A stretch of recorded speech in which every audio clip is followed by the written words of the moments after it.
Welcome to our tutorial on the Charles Schwab trading app for 2025.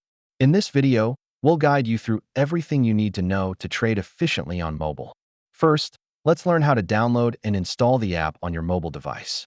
Simply go to your app store and search for Charles Schwab. Now that you have the app, let's create an account. Follow these simple steps to set up your trading profile.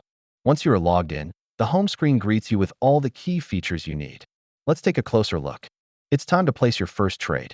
Watch as I demonstrate how easy it is to buy and sell stocks right from your phone. The app provides powerful market research tools. Let's explore how to access these valuable features and make informed decisions. Stay updated on your investments by setting up alerts. I'll show you how to customize your notifications. Managing your portfolio effectively is key to successful trading. Here's how to track your gains and losses within the app.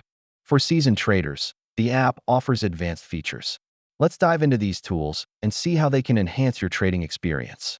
Now that you're familiar with the Charles Schwab trading app, here are some final tips to ensure successful mobile trading.